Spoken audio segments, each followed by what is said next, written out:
पिलाटी अभ्यास कले माँ को देखिले कोड़े डेई पड़ो आनंद तेणु महाप्रभु आनंद डेई पड़े क्या जदि आम भावुचे कौन से आम सेवक मैंने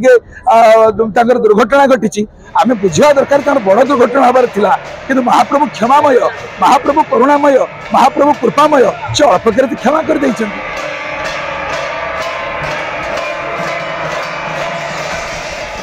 दुर्भ्यां सवित लांगलम समुसलम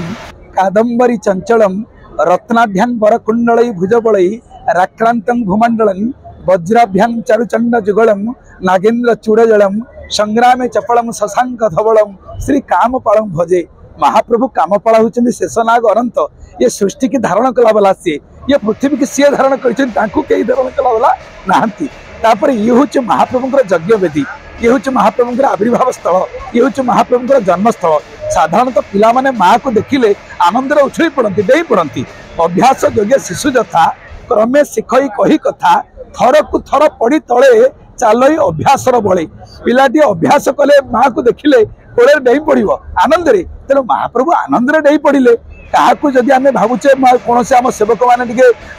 दुर्घटना घटी आम बुझा दरकार बड़ दुर्घटना हबार थिला किंतु महाप्रभु क्षमामय महाप्रभु करुणामय महाप्रभु कृपामय से अल्पक क्षमा कर देइछन्ति। तेणु सेवक मैंने जुगे जुगे आम महाप्रभु सेवक प्रिय कारण आप देखो जो कोविड कटकणा समय रथ चलला किए चलता सेवक मैंने ही चलते यही सेवक मैंने महाप्रभुंर प्राण महाप्रभु अत्यंत प्रिय तेणु असुविधा हेले महाप्रभु बाधि निश्चय किंतु महाप्रभुंर ये हूँ बाल्यलीला महाप्रभु बाल्यलीला जमी कृष्ण होते चोरी कर लहुणी खाऊले ए घरे पड़ुले से घरे बांटुले गोपी मान माड़ खाऊले तो ये जो सेवक मैंने महाप्रभु चतुर्पार्श्व घेरी रही ये हूँ महाप्रभुंर समस्त अंगलागी सेवक तेणु जमी गोपी मान सागर भगवान लीला करुले सेमती महाप्रभु भक्त मान सागर लीला पड़ी जावाटा गोटे लीला आज्ञा तेणु ये पड़ाटा केड़े दुर्घटना था बर प्रभु क्षमा करदे तेणु प्रभु क्षमामय प्रभु करुणामय जदि से ये न आसी आउ कौटी था